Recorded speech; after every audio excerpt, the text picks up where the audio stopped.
Welcome to episode 2 of Vancity Chats, where we get to explore people who are building a clean and fair world for our local communities. Today, we're talking about and celebrating Indigenous entrepreneurship and the important role that finance plays in removing systemic exclusion. Our first guest is Joleen Mitton. She's a prominent Indigenous leader, activist, and fashion entrepreneur. She is the founder and creative director of Vancouver Indigenous Fashion Week, which has become one of the most successful Indigenous fashion events in the world. She also co-founded Supernaturals Modeling and started the All My Relations women's basketball team.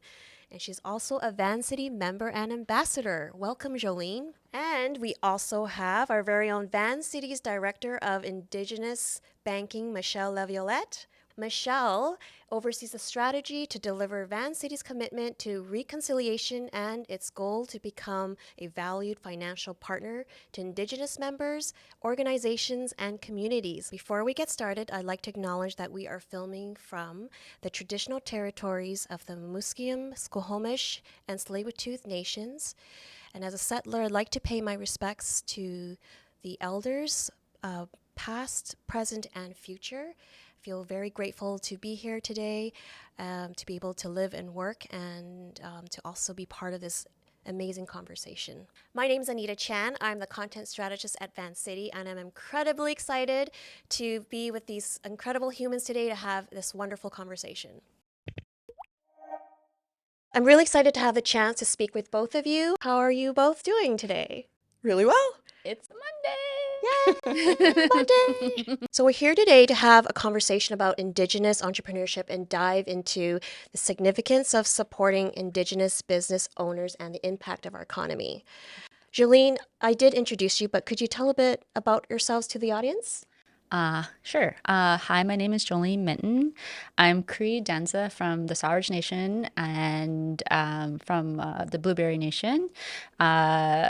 Also kind of disconnected. My mom's a 60s scooper. I run Vancouver Indigenous Fashion Week. I'm a co-founder of Supernaturals. I also run AMRIS, which is a nonprofit that deals with arts and culture and sport. And I have a consulting company and I'm a producer of many things. So, yeah, that's kind of me in a nutshell. I was a community support worker for 14 years. And yeah, I'm just just hanging around. Just hanging around, but just really busy and just very successful. That's amazing. Michelle Laviolette, let's learn more about yourself. It's hard to follow up that introduction. I'm Michelle Laviolette. I have some Métis Ojibwe ancestry through my grandfather, but I didn't grow up in culture either. There was a disconnect when he moved west from Ontario to have a career, which he otherwise may not have been able to have. I grew up very proud of my great grandmother named Jane Duck, who we knew was, we didn't know very much about it, but my dad was so proud that we had this ancestry. So I always felt very good about that. And I have married into the Northwest Territory Métis Nation. My husband and children are Northwest Territory Métis. What else? I've been a long time Vancity employee. I've been at Vancity over 20 years, which is code for over 20 years. And mainly through the branch system. I was a branch manager for years. I also did some business development. But now I'm in my dream job. I am the director of Indigenous Banking Strategy at Vancity. And it's been less than a year. But what I'm doing is creating a strategy for Vancity so that we can have the most impact in Indigenous communities, supporting not only through our grants, but also through our financial products and services. That's amazing, Michelle. I'm so proud to be part of a Vancity member as well. So thank you for sharing that. Indigenous people have inhabited these lands for thousands of years, like predating the establishment of Canada as a nation state. Their inventions and innovations demonstrate a deep understanding of their environment. Has your culture impacted your desire to innovate and create, Jolene? I'm sure you have. Yeah, I'm gonna say yeah. Yeah, I come from like a long line of makers, right? My great grandmother, my cookum, they were makers. My a lot of my mentors are also makers, and I just find that working with makers and people who are into art, I think art makes you understand the world that we live in. And growing up in Vancouver, not seeing very much of it, not seeing an Indigenous person at a bank or um, anywhere really, having no visibility was really, really problematic. And having Indigenous representation in anything, which is whether it's an entrepreneurship, whether it's like uh, beautiful art on a building or fashion, I think all those things are really, really important. So when starting my business, I just wanted to bring that to the forefront because I work with youth in foster care and I just watched them not be comfortable with who they were and my mother not being comfortable who she was. So having it be very visibly Indigenous here in Vancouver was like my goal. And I think we're doing a pretty good job right now. I agree. I just feel like art is such a great way to tap into the culture and sharing with all cultures. So thank you for that. Mhm. Michelle, you speak about the unique needs of Indigenous businesses and entrepreneurs, and in your role, how does your culture impact your work? Well, as I mentioned, I did not grow up in Indigenous culture, but I was proud to have that ancestry and that bloodline from my father because that was something he was very, very proud about as well. But what I can say is that a difference is basing business on relationships and trust versus as the center. Mm. So relationships and trust is like the center or the starting point, and the opportunity circles that. Whereas, maybe traditional business in BC would be all about the opportunity. And then relationships and trust Mm. come from outwards from that. So that I feel is a very big difference. And I think one thing that's really important when we're talking about um, my work with Indigenous entrepreneurs, Indigenous business owners, and our relationship with them as Vancity is everybody has different starting points. Mm. We have to be very careful to not pan indigenize everybody Mm. because there are many, many people like me who are not as attached to culture as other people who grew up in culture. There are people who are new to entrepreneurship and banking um, and don't know anything about a credit bureau. And then we have other Indigenous business owners who are incredibly sophisticated. So the important part is people are people. We're all on a journey. That's a similarity. And we're all starting from wherever we're starting from. That it doesn't matter where we're starting from. It's just where are we going and how do we help to get there? Mhm. That's a really great point because I also think that brings out financial literacy, right? They have this journey, but there's also that financial literacy part of having that knowledge to really go through that journey and looking at themselves where they are. So Yes, that that's a big makes piece of sense. it. Right. Um, Jolene, as Mhm. someone who started a lot of business ventures Mhm. and works regularly with the community, especially the youth, can you talk a bit more about how you got into the business and what drove you to work for yourself? Yeah, like I said before, like even though I didn't grow up on my territory, because I'm from Treaty 8 and Treaty 6, um, I was definitely raised on an urban Indigenous setting. Like I was definitely raised in culture here. Like I went to the Friendship Center quite a bit, and also heading to like powwow night, West Coast night, and stuff like that. So I felt like I was raised by a community. Mhm. Um, but I think what led me, like, I was a marketable product since the age of 15. I was a model. So I moved actually to Hong Kong and China and Japan and Thailand and was a product. So my first indication into business is when I was quite young.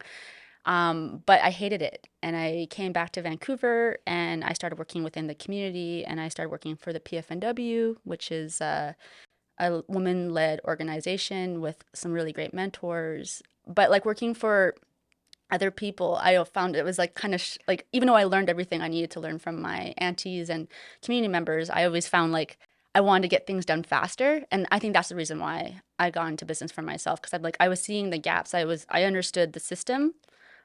Whether it was like the child welfare system or the granting system, or like, you know, even like a nonprofit is another system, right? So like having to like govern or like learn, navigate all these other systems, I just needed a system that worked for me.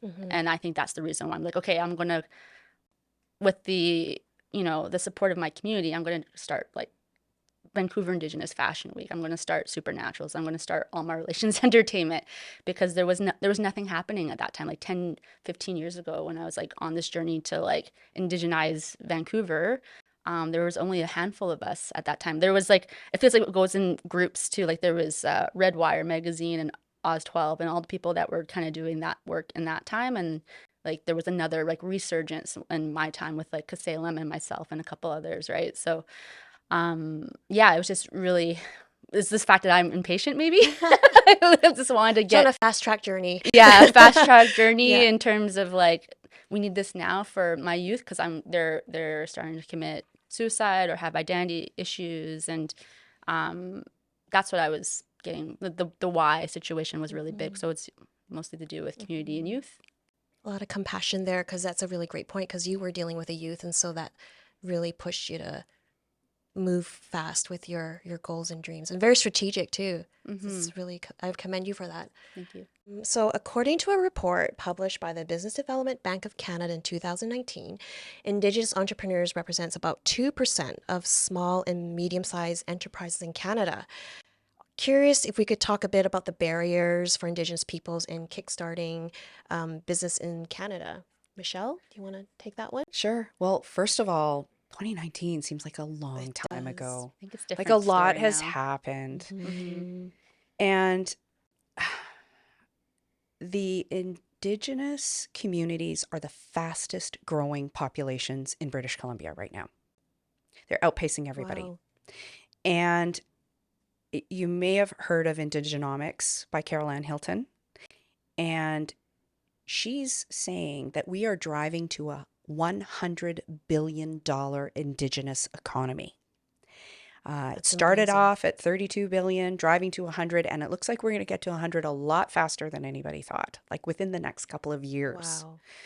So there are treaties, there are settlements, there are partnerships with nations for natural resource extractions that they'd never been able to partner with before, because this growth is representing a shift in government policies and also legal influence. But when it comes to entrepreneurs, I would say one of the big barriers is an access to capital to get rolling, right? Where do you get the financing from? How do you qualify for that financing? Do you have a credit history? Did you file your taxes? Not because you owe taxes, but because that's what financial institutions use to verify your income. Do you have financial literacy knowledge that's more than just words on a page? Like, do you truly understand some financial literacy? Also, do you have business planning? Do you understand the importance of business planning, of making a plan and showing how you're going to get there, not only for yourself and the success of your business, but also to get that capital that you need? So those are the main barriers that I see for sure. So, in your role and in your mind, what do you think would help to remove those barriers? Oh, that's all the good stuff I'm working on Yeah. now. Well, you know what? If you're an Indigenous entrepreneur, first you need to find a financial partner you can trust, a financial institution.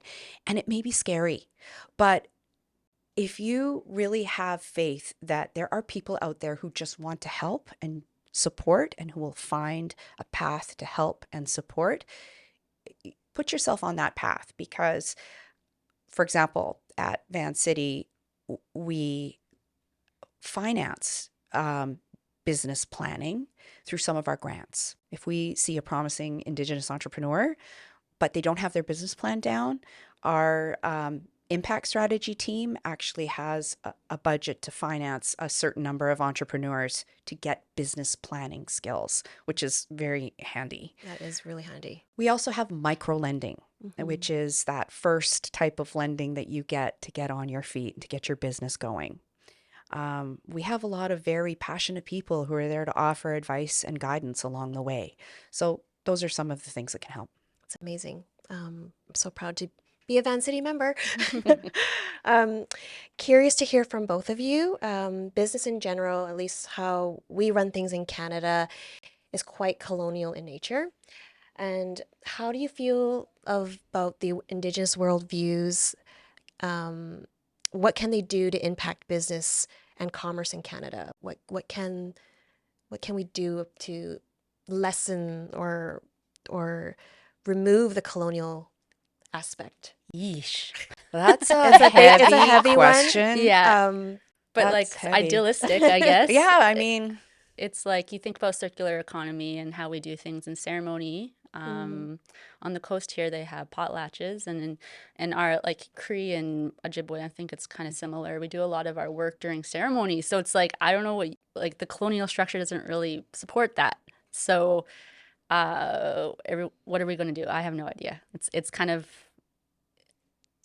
it's a scary subject. I don't think it will. It's a journey for sure. It's a journey, yeah. there's definitely a divide there. And I also feel like concepts of time, there's a lot of conflict with concepts of time. When you're dealing with Indigenous culture, you're looking behind so many generations, you're looking ahead so many generations with this thought that the land is still going to be here 100 years, 200 years, 1,000 years from today. And there is that sense of planning that far ahead that can come.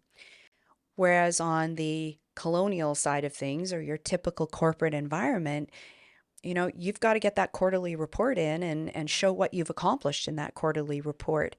And, one of the things that, we're communicating is great work can happen with Indigenous communities with no measurable result that is what's considered measurable by corporate standards.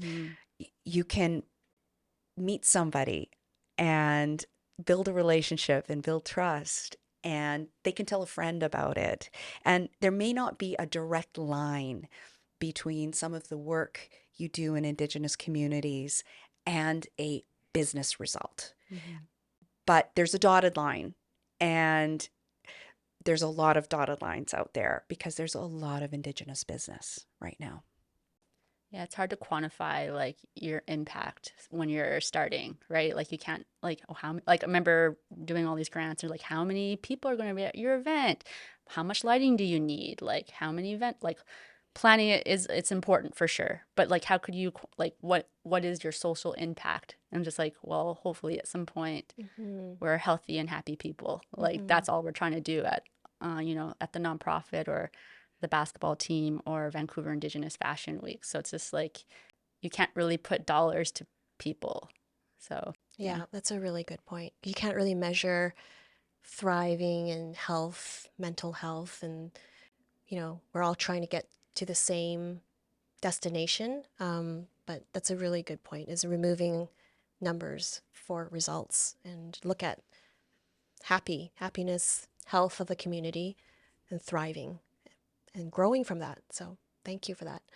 Joleen, what are some lessons that you can share with some of the future entrepreneurs out there that you'd like to give today? yeah, I feel like I was like not the first one out the gate, but definitely like in my generation, I felt like I took a lot of hits, not knowing like the corporate structure, not having any much financial literacy, and also learning that it could get you really sick. I was pretty sick for quite a few years. I'm healthy now, thank God. I've been going to ceremony and doing lots of self-love and health stuff.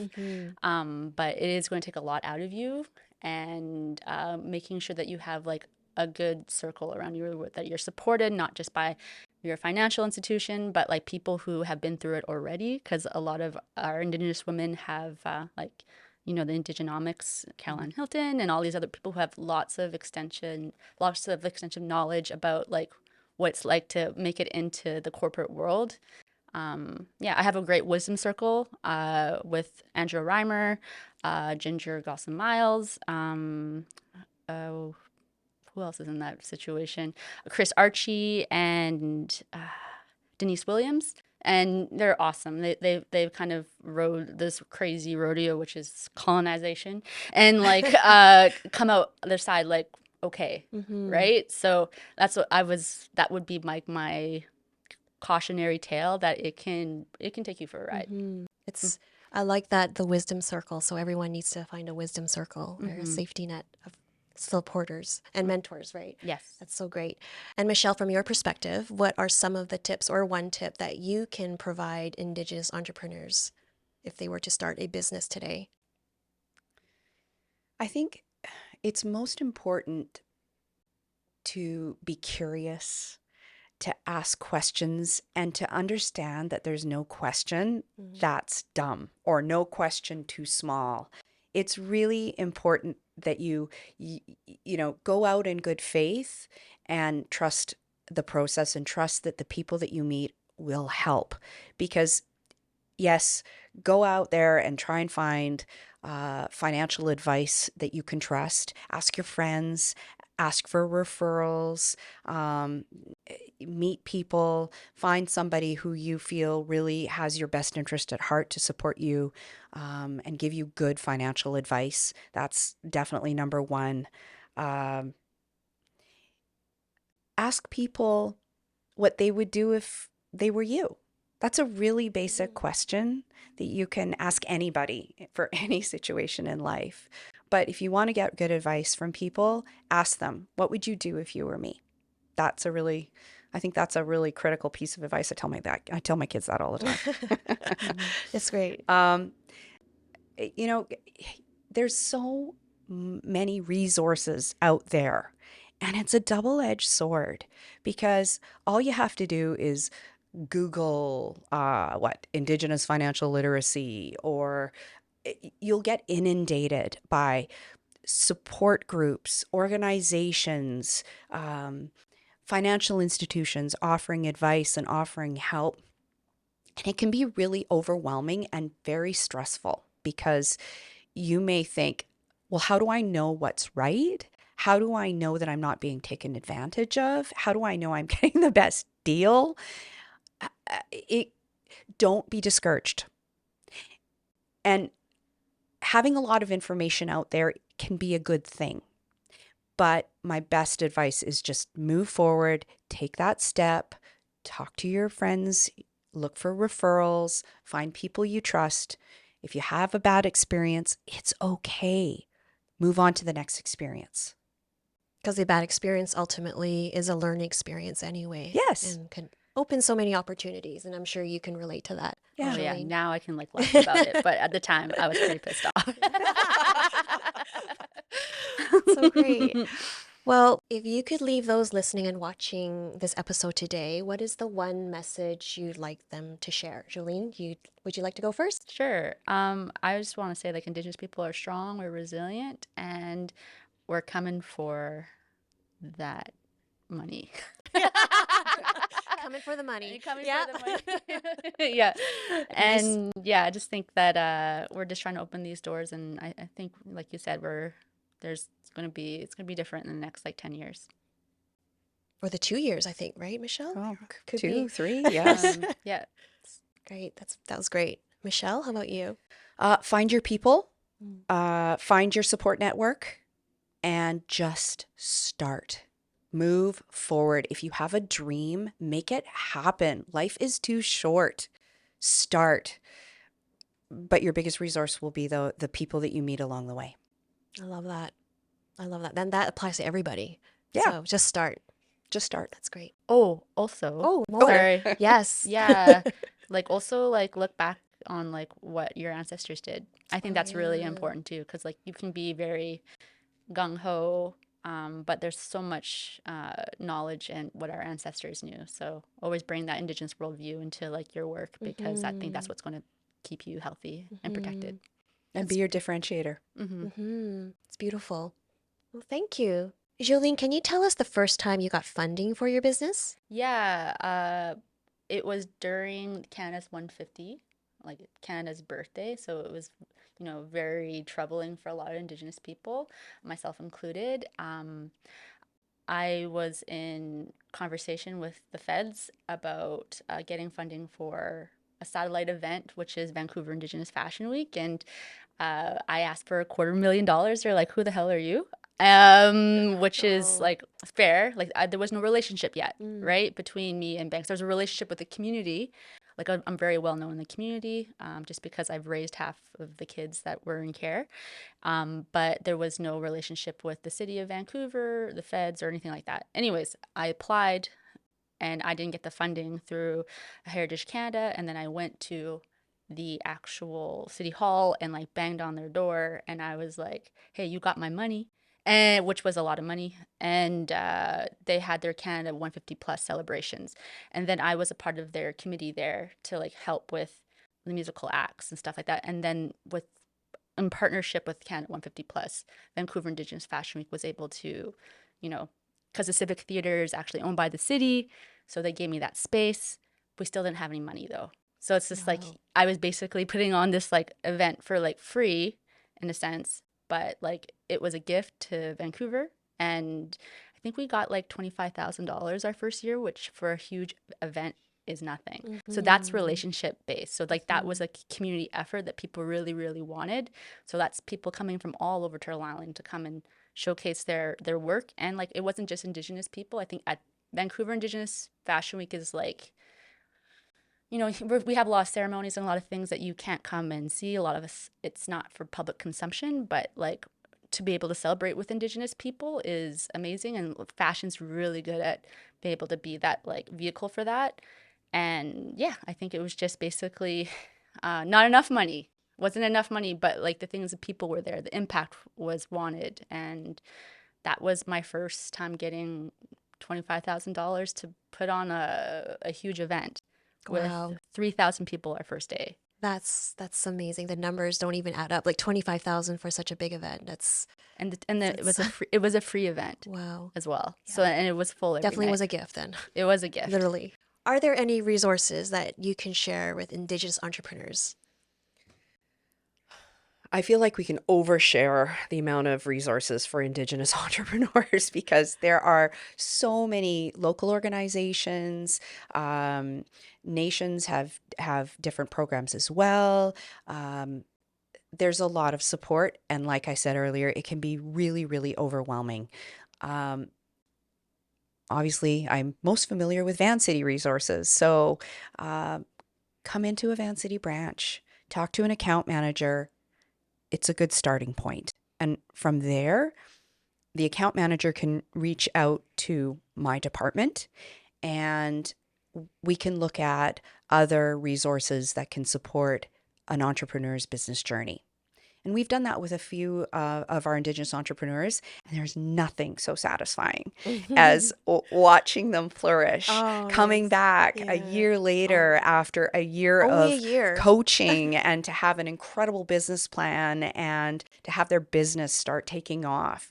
So we're very personally invested in helping our Indigenous entrepreneurs succeed. There's no doubt about it. That's wonderful. So on that note, what's next for you and where can people find you? Ooh, don't find me. Just kidding. You can find me online, I guess. You can find me, well, why don't you look up Vancouver Indigenous Fashion?